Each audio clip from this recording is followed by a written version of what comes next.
Selamat malam, Shalom Bapak Ibu sekalian. Malam ini adalah sesi kedua pembahasan kita dari kitab Keluaran.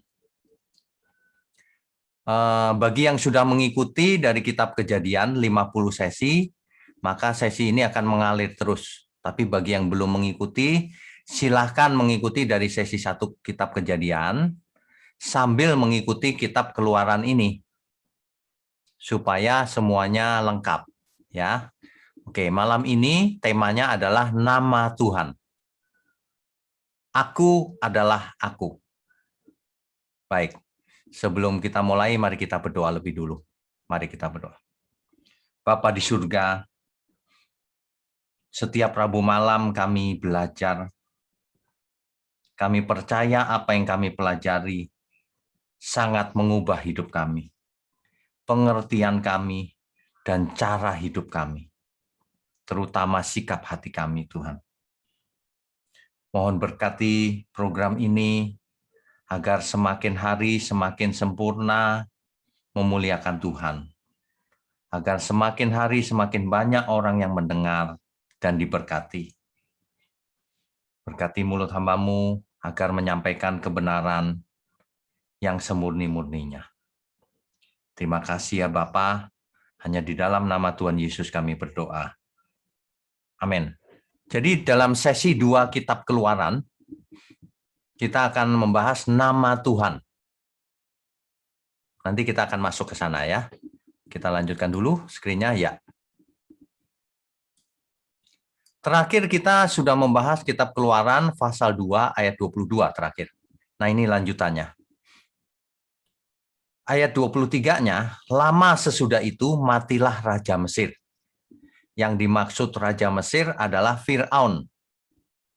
Fir'aun yang menindas bangsa Israel. Tetapi orang Israel masih mengeluh karena perbudakan. Artinya apa? Fir'aun penggantinya sama saja. Dan mereka berseru-seru sehingga teriak mereka minta tolong karena perbudakan itu sampai kepada Allah. Maksudnya didengar oleh Allah. Allah mendengar mereka mengerang. Lalu ia mengingat. Lalu Allah mengingat akan janjinya. Janjinya kepada Abraham, Ishak, dan Yakub. Maka Allah melihat orang Israel itu dan Allah memperhatikan mereka. Ya. Nah, kita sampai ke pasal 3. Ini sangat terkenal dari sejak sekolah minggu dulu kita sering mendengar ya. Ada semak duri yang menyala tapi tidak terbakar. Keluaran pasal 3. Adapun Musa, ia biasa mengembalakan kambing domba Yitro. Bapak Ibu tentu ingat, Yitro adalah mertuanya Musa. Nama lain dari Yitro adalah Rehuel. Sudah kita bahas di sesi pertama ya. Yaitu seorang imam di Midian, di daerah Midian. Midian kita sudah bahas juga di sesi yang lalu, terletak di Jazirah Arab Saudi. Di sebelah kanannya Sinai Peninsula, Jazirah Sinai, menyeberang laut. Ya. Sekali ketika ia mengiring kambing domba itu ke seberang padang gurun, sampailah ia ke gunung Allah, yakni Gunung Horeb. Bapak Ibu kalau mendengar Gunung Horeb, gunungnya Allah, itulah Gunung Sinai. Ya. Ayat 2, lalu malaikat Tuhan menampakkan diri kepadanya dalam nyala api yang keluar dari semak duri. Lalu ia melihat dan tampaklah semak duri itu menyala, tetapi tidak dimakan api. Nah, kan aneh kan? Terbakar nyala tapi nggak kemakan api. Nah, kenapa? Karena malaikat Tuhan menampakkan diri.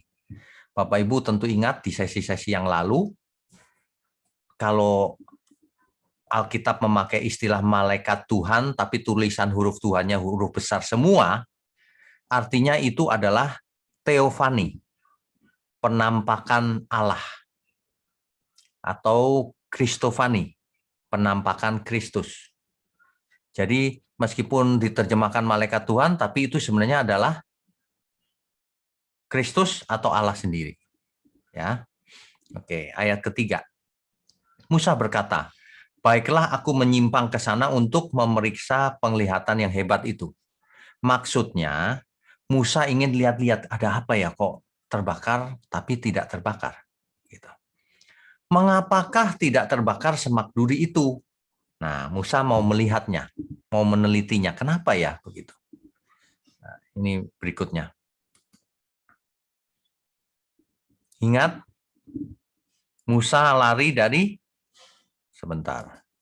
Musa kan lari dari Egypt ke Midian. Ke sini ya. Midian ini ada di Arab Saudi.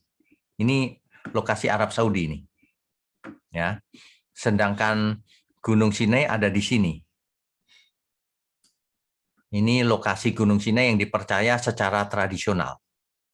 Jadi Bapak Ibu kalau ke Israel, mampir ke Gunung Sinai, itu ini Gunung Sinainya, yang letaknya di sini. Sementara itu para ahli memiliki pendapat yang berbeda. Kemungkinan Gunung Sinai ada di Arab Saudi. Bisa juga. Nah, dengan segala alasannya. Tapi untuk pembahasan ini, saya akan pakai lokasi Gunung Sinai secara tradisional. Secara tradisi ada di sini, di Jazirah Peninsula, di Jazirah Sinai atau Peninsula Sinai ya. Oke, kita teruskan dulu. Ya. Musa berkata, baiklah aku menyimpang. Tadi sudah ya, ayat keempatnya. Ketika dilihat Tuhan bahwa Musa menyimpang untuk memeriksanya, berserulah Allah. Perhatikan kalimat ini, Tuhannya huruf besar, artinya apa? Artinya teks aslinya adalah Yud He Vav He atau Yud He Waw He, YHWH. Nah, berserulah Allah dari tengah-tengah semak duri itu. Artinya, YHWH itulah Allah Abraham, Ishak, dan Yakub. Kepadanya, kepada Musa maksudnya. Musa, Musa, dan Musa menjawab, ya Allah. Allah di situ teks aslinya Elohim. Ya, jangan lupa ya. Lalu ia berfirman, janganlah datang dekat-dekat. Tanggalkanlah kasutmu dari kakimu. Sebab tempat di mana engkau berdiri itu adalah tempat yang kudus. Bapak Ibu perlu tahu bahwa di zaman kuno, itu kalau ada suatu tempat yang dianggap kudus, maka kita tidak boleh pakai sendal. Harus dicopot kakinya semua. Itulah sebabnya ada gereja tertentu yang kalau aktivisnya naik mimbar, copot sepatu, copot sandal. Asal mulanya dari sana ceritanya. Ya, Allah berfirman, copot kasutmu, sebab tanah ini tanah yang kudus. Nah, begitu ya. Oke, kita lanjutkan dulu. Nah, jadi Tuhan sebenarnya mau mengutus Musa. Tuhan langsung tampil menemui Musa. Bapak Ibu perlu tahu, kalau Tuhan menemui seseorang, itu jarang sekali. Musa termasuk yang ditemui langsung. Yusuf saja tidak ditemui. Ya, oke. Lagi ia berfirman, akulah Allah ayahmu. Allah Abraham, Allah Ishak, dan Allah Yakub. Lalu Musa menutupi mukanya sebab ia takut memandang Allah. Hari itu Musa punya pengertian bahwa kalau ia memandang Allah, maka ia mati. Makanya ia menutupi mukanya, takut. Ya. Dan Tuhan berfirman, aku telah memperhatikan dengan sungguh-sungguh kesengsaraan umatku di tanah Mesir. Dan aku telah mendengar seruan mereka yang disebabkan oleh pengerah-pengerah mereka. Ya, aku mengetahui penderitaan mereka. Tuhan bercerita kepada Musa bahwa ia mendengar keluhan orang Mesir, orang Israel yang ada di Mesir. Ya.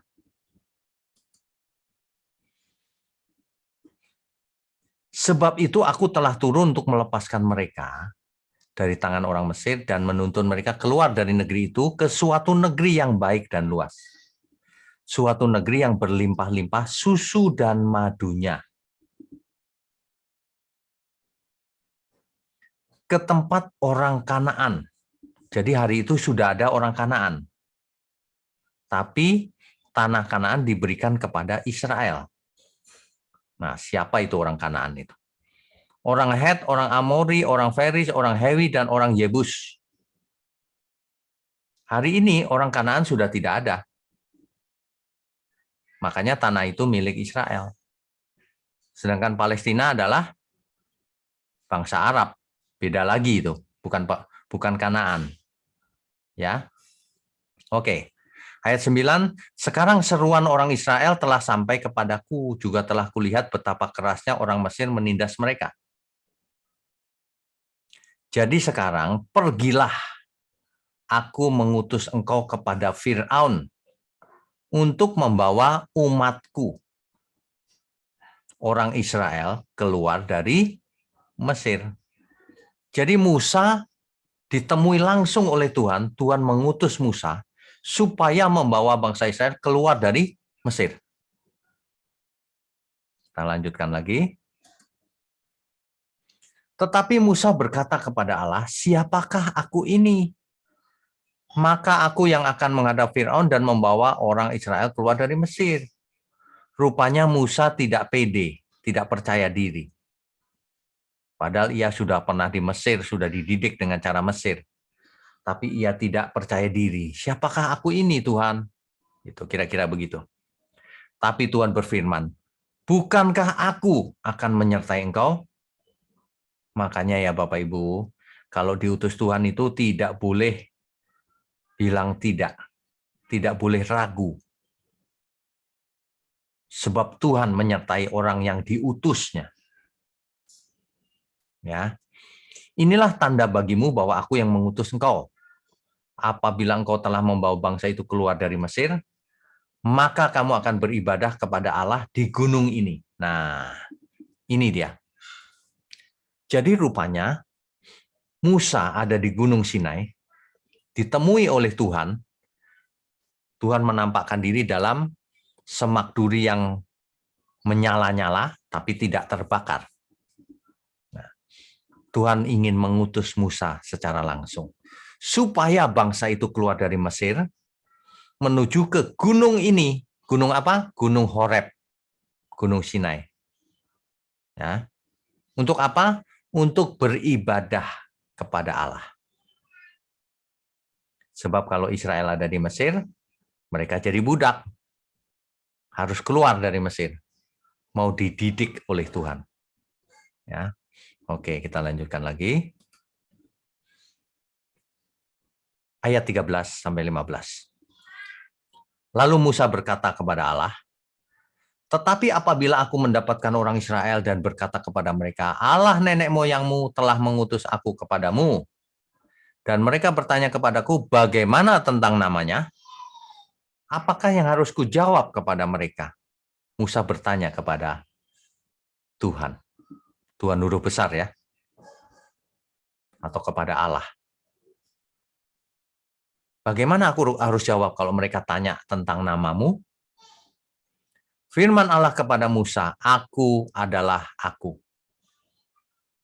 Lagi firman-Nya, beginilah kau katakan kepada orang Israel itu, akulah aku, telah mengutus aku kepadamu. Jadi Musa disuruh mengatakan kepada orang Israel, akulah aku, telah mengutus aku kepadamu. Akulah aku itu Tuhan, huruf besar semua. Dalam bahasa Inggris, God said to Moses, Ehyeh Asher Ehyeh. Teks Ibraninya berkata begitu. Artinya, I will be what I will be. Diterjemahkan seperti itu. Ehyeh Asher Ehyeh. Tuhan ditanya namanya siapa, jawabnya Ehyeh Asher Ehyeh. Lalu, and he said, so shall you say the children of Israel, Ehyeh has sent me to you. Jadi siapa yang mengirim Musa kepada bangsa Israel? Ehyeh namanya. menurut ayat ini. Ya. Tapi di ayat 15, selanjutnya berfirmanlah Allah kepada Musa, beginilah kau katakan kepada orang Israel, Tuhan, huruf besar semua nih, Yud He Waw He, YHWH, atau Yud He Vav He, Tuhan huruf besar itu ya, Allah nenek moyangmu, Allah Abraham, Allah Ishak, dan Allah Yakub, telah mengutus aku di situ Musa ya, kepadamu, di situ bangsa Israel. Itulah namaku untuk selama-lamanya, dan itulah sebutanku turun-temurun. Apa sebutannya? Di sini timbul kata Tuhan. YHWH, Yud He Vav He, atau Yud He Waw He. Itulah nama yang diperkenalkan oleh Allah Abraham, Ishak, dan Yakub.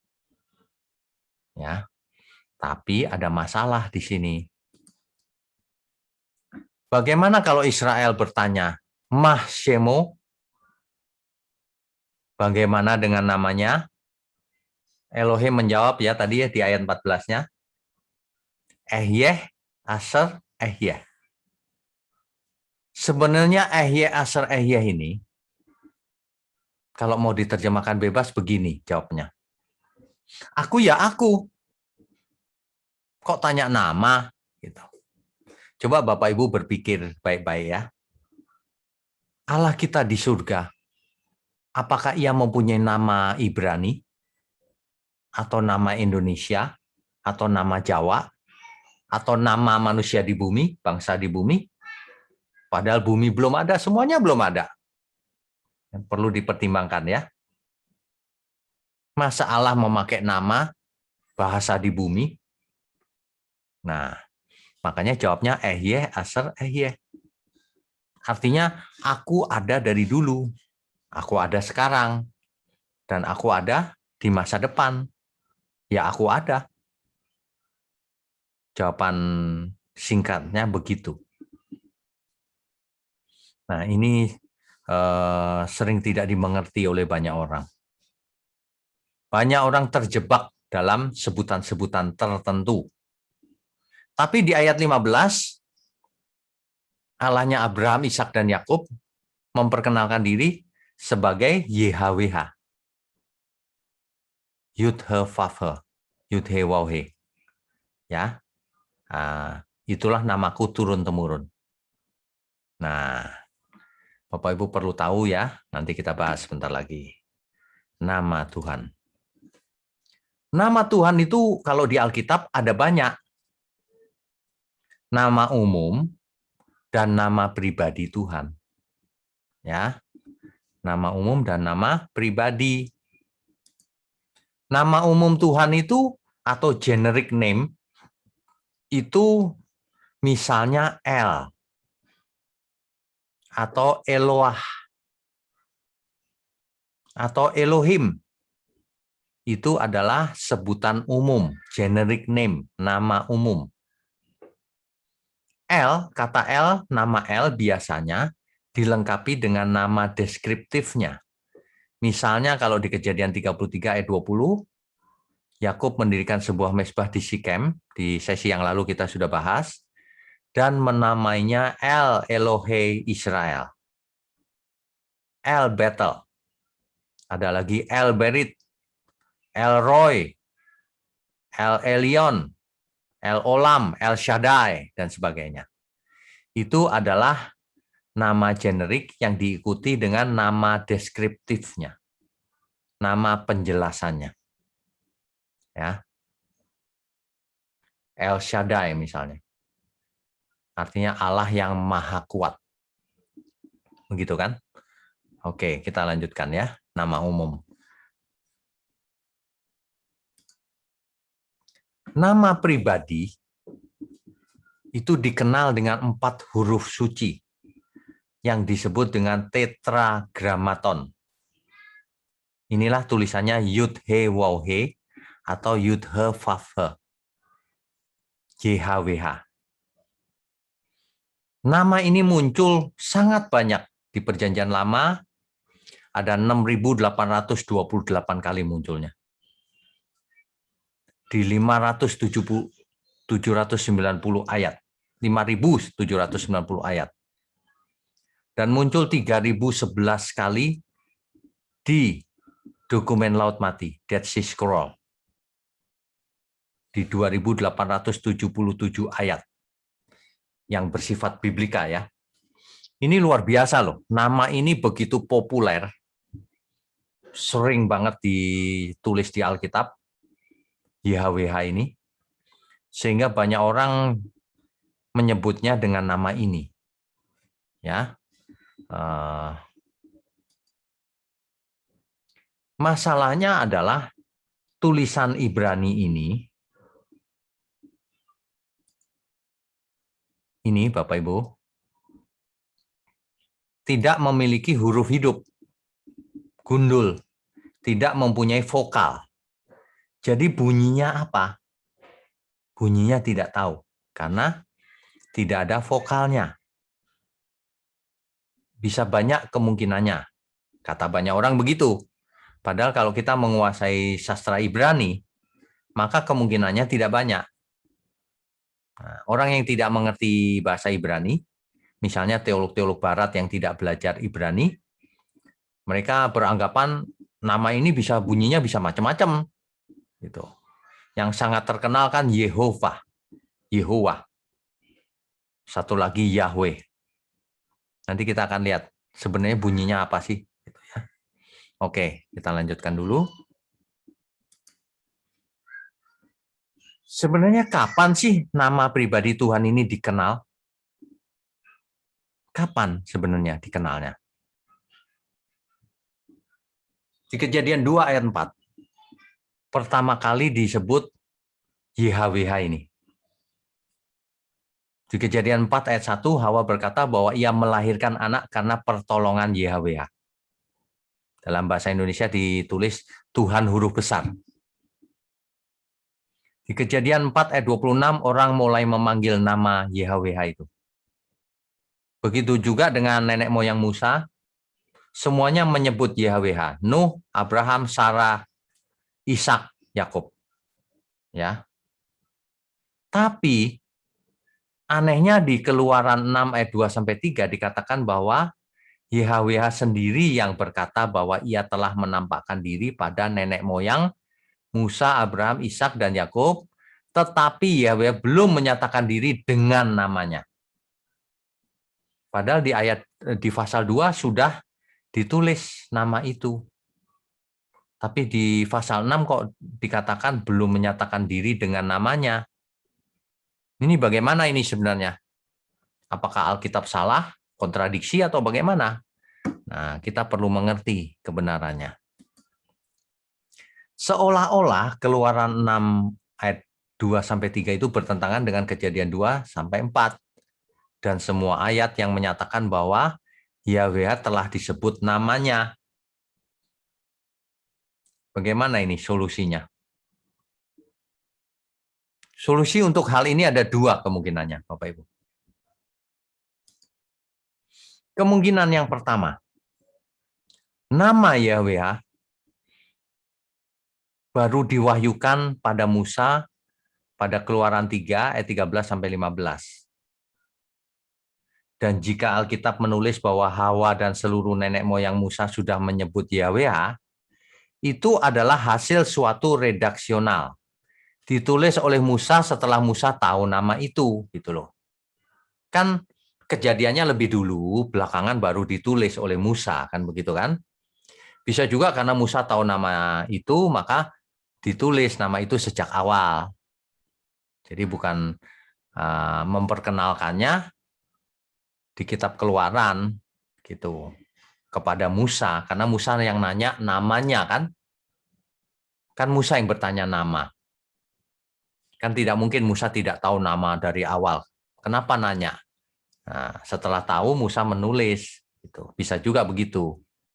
Ya, atau kemungkinan kedua, memang benar nama itu sudah dikenal sejak Hawa di Eden, betul.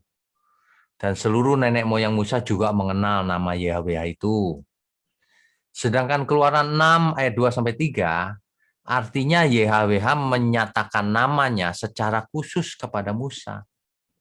Bukan huruf atau lafal namanya, tetapi pribadinya, kehadirannya, kepenuhannya. Sebab arti nama di Alkitab bukan hanya sebutan, bukan hanya hurufnya, bukan hanya cara melafal namanya, bukan. Kalau Alkitab berkata nama, artinya pribadi sang pemilik nama itu yang hadir. Begitu ya. Oke, kita teruskan dulu. Ini agak sulit malam ini, Bapak Ibu. Yang jelas, yang manapun yang benar, yang pasti Musa pasti sudah mengetahui dengan tepat nama itu. Karena YHWH, Tuhan huruf besar, bicara langsung kepada Musa. Dengan demikian cukup aman kalau kita menarik kesimpulan bahwa Musa mengenal nama itu dengan baik. Memanggil namanya dan melafalkan namanya. Bisa saja. Karena bicara langsung kan. Bisa. Oke, sebelum kita lanjutkan. Masih ingat tadi kisahnya? Musa melihat semak duri yang terbakar, tapi tidak hangus, tidak terbakar. Menyala, tapi tidak terbakar. Di mana? Di Gunung Horeb, yaitu Gunung Sinai. Sama saja itu, Gunung Horeb, Gunung Sinai. Nah, Bapak Ibu saya mau sharingkan seperti apa sih Gunung Sinai itu sebenarnya untuk Bapak Ibu yang belum pernah ke Israel. Kalau yang sudah pernah mampir ke Gunung Sinai tentu tahu. Tapi nggak apa-apa ya, saya sharingkan sedikit. Banyak orang kalau mendengar kata gunung, biasanya itu seperti gunung yang banyak rumah, banyak penduduknya, banyak tanamannya gitu. Nah, Gunung Sinai berbeda sama sekali. Kita coba lihat ya. Saya akan sharingkan. Sebentar. Bapak Ibu sekalian, di Januari 2020 saya pimpin rombongan ke Israel. Nah, ini salah satunya yang saya mau share. Ini adalah perjalanan ke Sinai. Ini misalnya. Ini. Jadi Bapak Ibu bisa lihat di perbukitan menuju Sinai, gersang sekali. Ya, gersang sekali.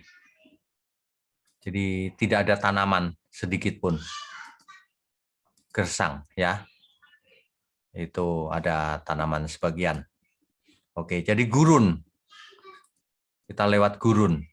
Nah, setelah sampai di Sinai, maka kita di di kaki Gunung Sinai itu sebentar saya sharingkan ini dulu ya. Ini perjalanannya. Berat badan kita. Kalau kita beratnya 70 berarti bobot yang harus kita topang itu bisa. Jadi gersang ya Sinainya ya. 110 kg. Ini menuju Sinai. Itu kan Oke. daya gravitasi. Kemudian yang setelah sampai ini di kaki Gunung Sinai ini. Nah, yang kita lihat itu adalah biara Santa Catarina, Saint Catherine Monastery. Nah, itu ada di kaki Gunung Sinai. Kita sudah sampai di Gunung Sinai. Ini namanya biara Saint Catherine. 6:30 in the morning. Perhatikan pegunungannya. Okay, let's go. Gersang ya. Nah, itu adalah Gunung Sinai. Tepat di seberangnya biara Saint Catherine, pemandangannya adalah ini. Shalom saudara, kita sedang ada di peninsula Sinai. Ini adalah yang ditengarai sebagai tempat di mana bangsa Israel dahulu membuat lembu emas yang mengakibatkan Musa turun dan marah, sehingga kemudian naik lagi membuat kedua loh batu untuk kedua kalinya. Ada ukiran seperti lembu, dan ukiran ini ukiran alam. Satu bukti lagi bahwa Alkitab benar. Dan fakta itu. Semoga ini menjadi memberkati kita. Puji Tuhan. Ya, Bapak Ibu sekalian, Nanti kalau kita lihat, ini nih, kalau di zoom terdekat gini, batu-batuan di atas itu. Nah, batu ini secara tradisional dipercaya di mana bangsa Israel membuat patung lembu emas di atas sini, mezbahnya. Tapi kebenarannya ya kita tidak tahu, karena ini menurut tradisi ya. Ini yang tadi ada di belakang saya, kalau di zoom itu. Ya, Bapak Ibu perhatikan baik-baik sekali lagi, di biara Santa Catarina ini ada yang ajaib. Banyak pohon hijau. The Moses. So like they bring everything by the camel to the top. No, the camel only just in the camel station and the stairs number 1. The camel don't go to the steps. Ya, hijau. Mengapa demikian? Karena di dalam biara Santa Catarina ada sumur. Ini dia. Aneh ya sebenarnya ya. Di seluruh Gunung Sinai tidak ada air. Tapi khusus di biara ini ada airnya. Dan tidak pernah kosong. Tidak pernah tidak ada air. Nah, itulah sebabnya di sekitar biara Saint Catherine banyak sekali pohon-pohonan. Salah satu pohon yang istimewa adalah pohon ini.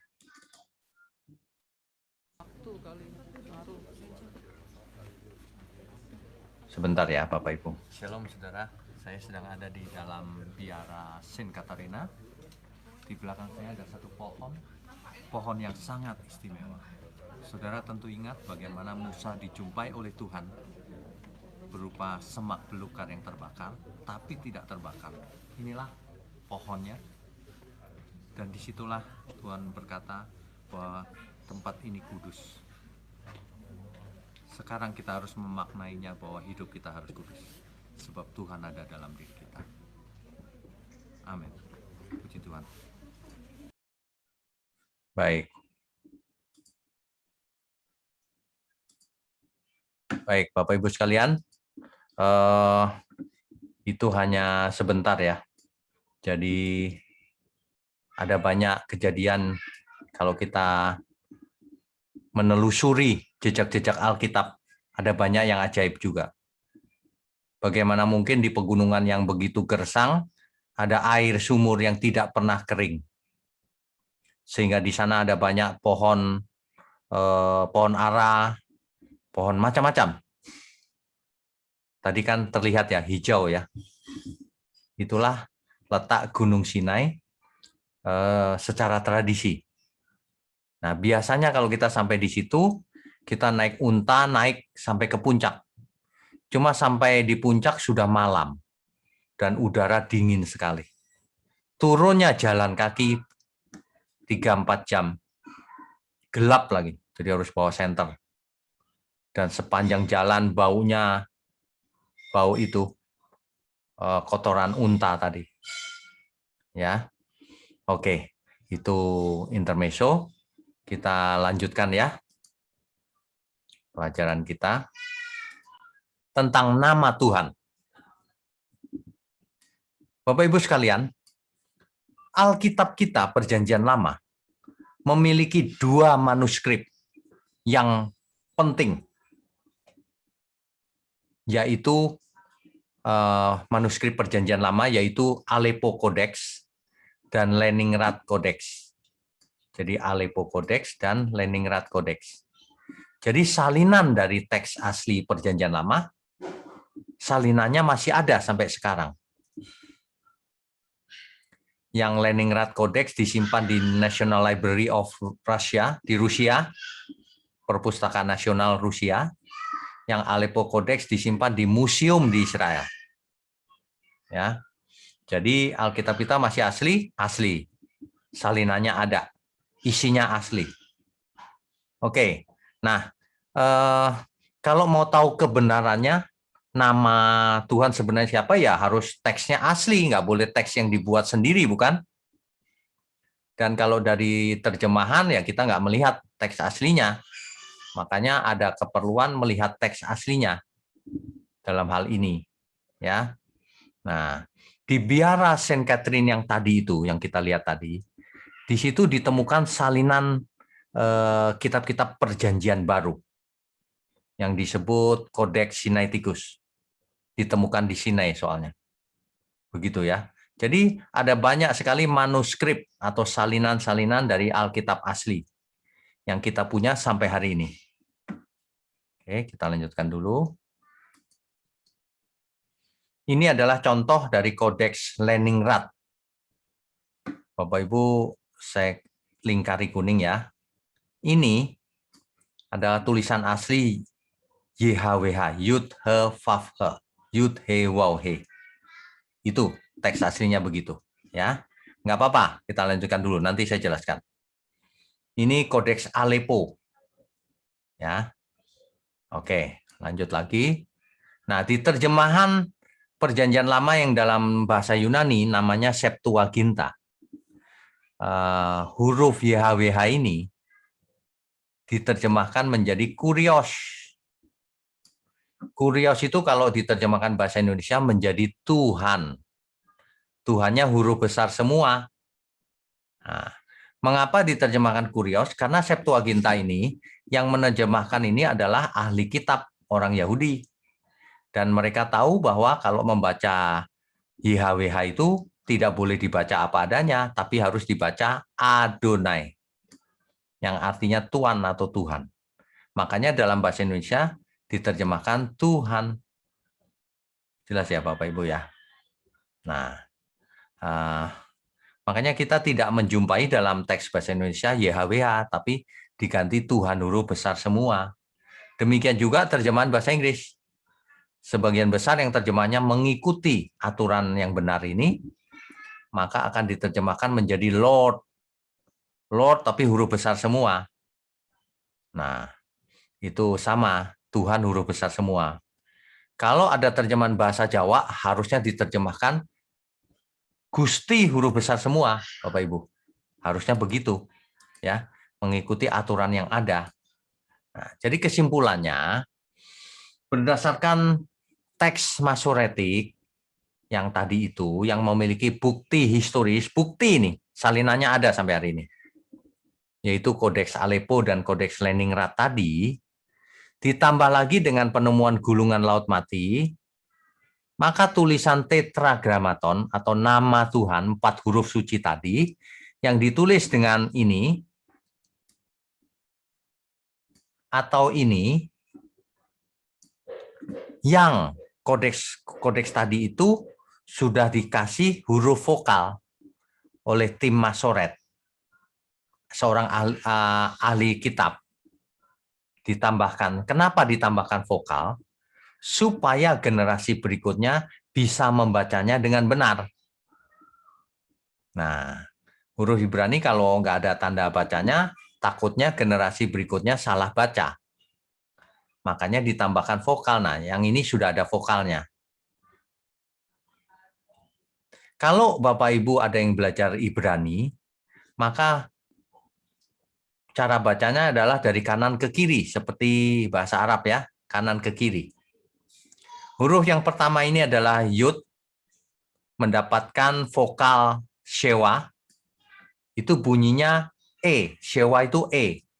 Jadi Yud dapat Shewa, bunyinya kalau dibaca apa adanya Y. Ya. Nah, tetapi Bapak Ibu perlu tahu, khusus untuk nama Tuhan ini, tanda vokal ini bukan untuk dibaca vokalnya, tapi ini kode atau tanda dari yang buat kode, harus dibaca Adonai. Harus dibaca Adonai. Itu sebabnya kalau ada orang yang belajar bahasa Ibrani pasti tahu cara baca ini Adonai.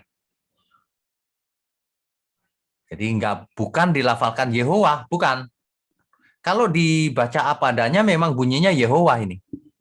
Tapi kalau orang baca Yehovah menandakan bahwa orang itu tidak mengerti asal-usul dari tanda vokal ini.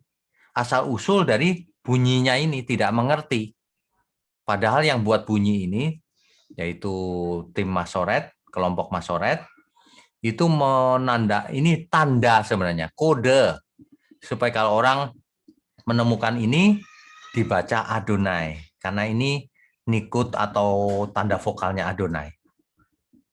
Jadi bukan dibaca Yehovah, atau Yehova, ya. Tetapi dilafalkan Adonai.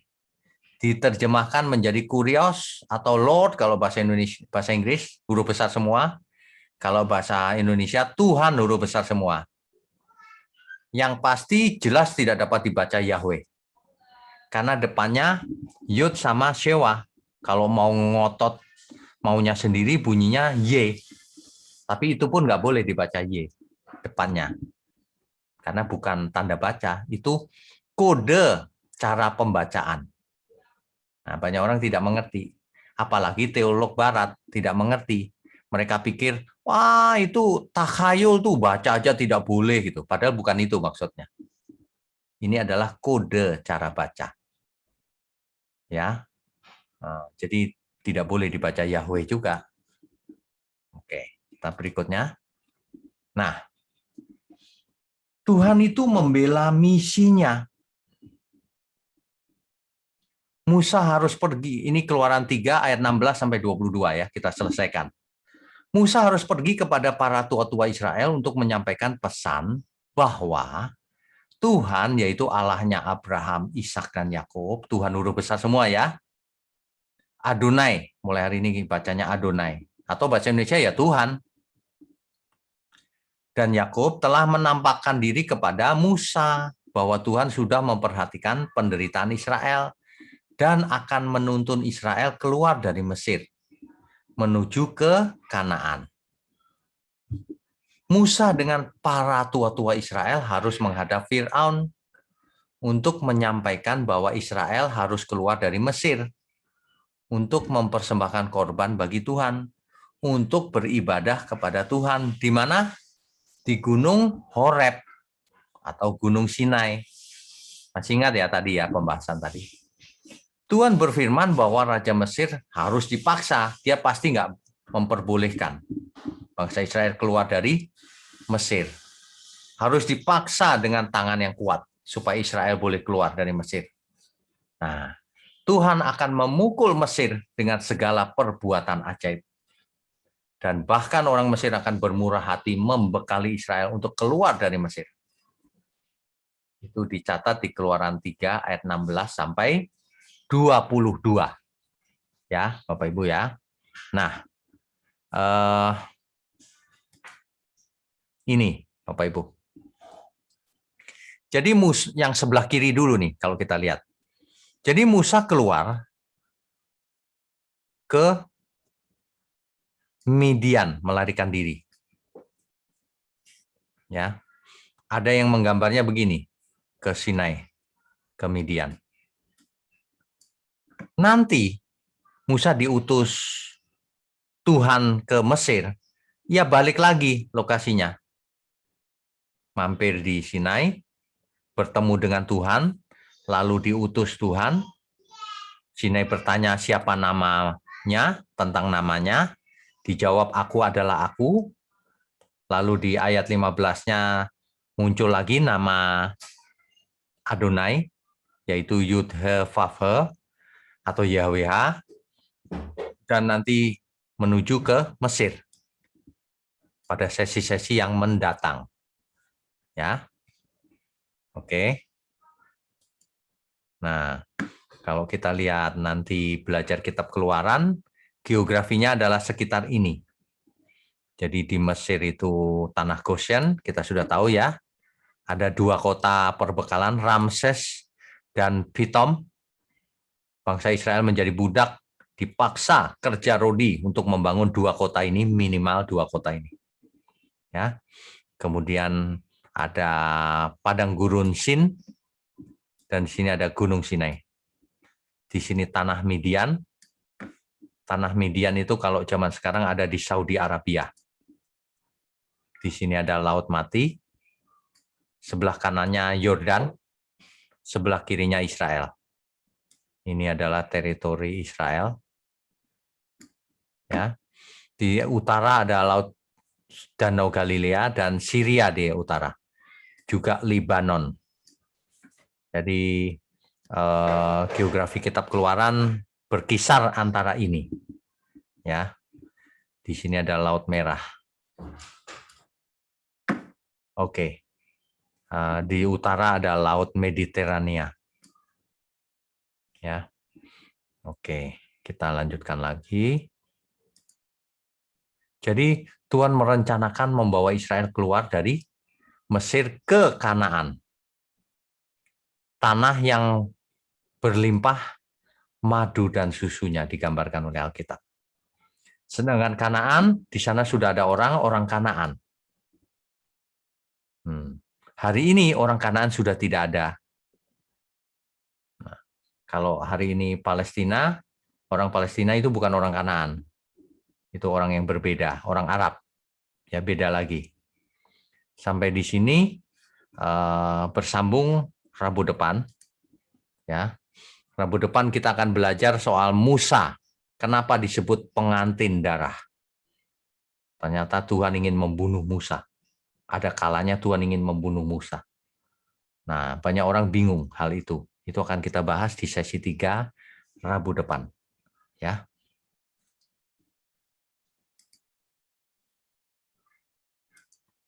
Ya. Jadi Bapak Ibu sekalian, tentang nama Tuhan itu sebenarnya rumit. Cuma harus mengerti Ibrani, sastra Ibrani.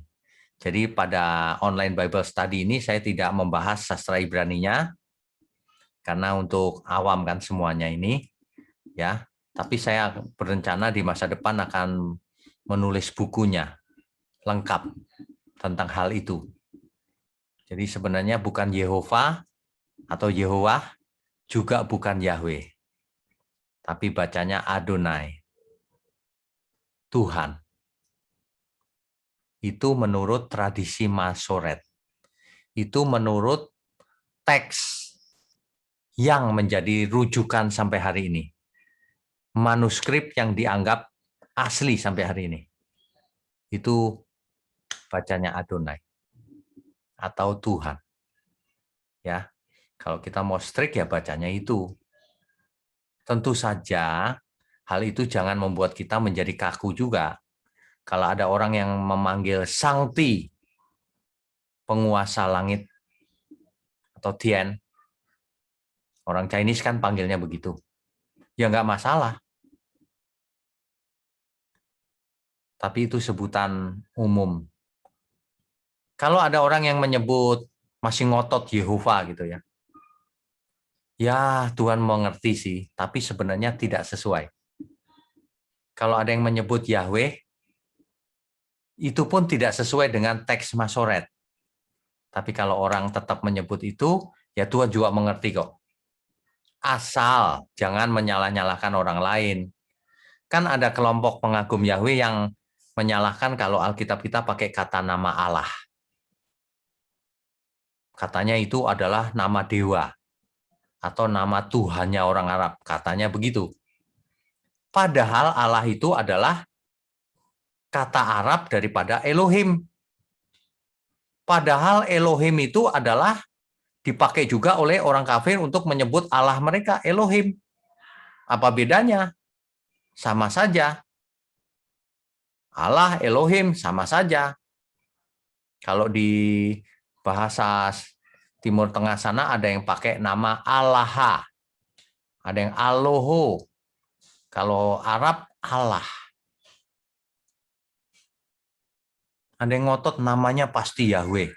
Menurut teks yang ada, teks asli, salinan yang asli, tidak mungkin namanya Yahweh. Karena huruf vokalnya adalah E. Itu pun nggak boleh dibaca apa adanya. Karena itu kode bacaan, bukan vokal. Cara membaca, kalau ketemu kode itu, bacanya Adonai. Gitu. Ya, ini singkat saja sih, pembahasannya panjang lebar. Tebal sekali bukunya. Nanti saya tulis bukunya ya. Nah, jadi Bapak Ibu sekalian, jadi bagaimana Pak memanggilnya? Ya sudah Tuhan. Kalau perjanjian baru Tuhan Yesus. Nah, banyak orang salah mengerti ketika memanggil Allah. Itu sebenarnya terjemahan dari Elohim. Kalau bahasa Inggrisnya God. Tapi kalau Tuhan, bahasa Inggrisnya Lord, bukan God. Ini banyak orang salah kaprah. Tuhan itu bahasa Inggrisnya Lord, Tuan, asal kata Adonai. Tentu saja bisa dibedakan bukan Tuan di bumi yang manusia, Tuan yang di surga. Ya. Jadi God and Lord itu beda katanya. Terminologinya beda. Kita harus mengerti penggunaannya. Allahnya Abraham, Ishak, dan Yakub tentu saja Yud-He-Vav-He yang kita baca Adonai. Yang dalam bahasa Indonesia Tuhan huruf besar semua. Yang suatu hari mengutus anaknya yang tunggal, Yesus. Yeshua. Yeshua itu nama Ibrani. Bapak Ibu perlu mengerti bahwa meskipun Perjanjian Baru ditulis dalam bahasa Yunani, tetapi tetap saja itu tentang bangsa Israel, orang Ibrani. Sehingga meskipun tulisannya Yunani, tapi sebenarnya cerita tentang Ibrani. Tapi sebenarnya tentang sastra Ibrani, hanya dialih bahasakan saja ke dalam bahasa Yunani. Itu sebabnya kalau Bapak Ibu melihat, membaca, mempelajari, maka akan tahu bahwa ini budaya Ibrani, bukan budaya Yunani. Ya. Nama Yesus itu Yeshua, bahasa Ibraninya. Ditransliterasi menjadi Yesus dalam bahasa Yunani. Dalam bahasa Indonesia, Yesus. Orang Chinese panggilnya Yesu. Ya. Nah, begitu ya, Bapak Ibu ya. Jadi orang nggak boleh kaku, nggak boleh picik, harus terbuka. Tuhan kita itu Tuhan yang luar biasa. Amin.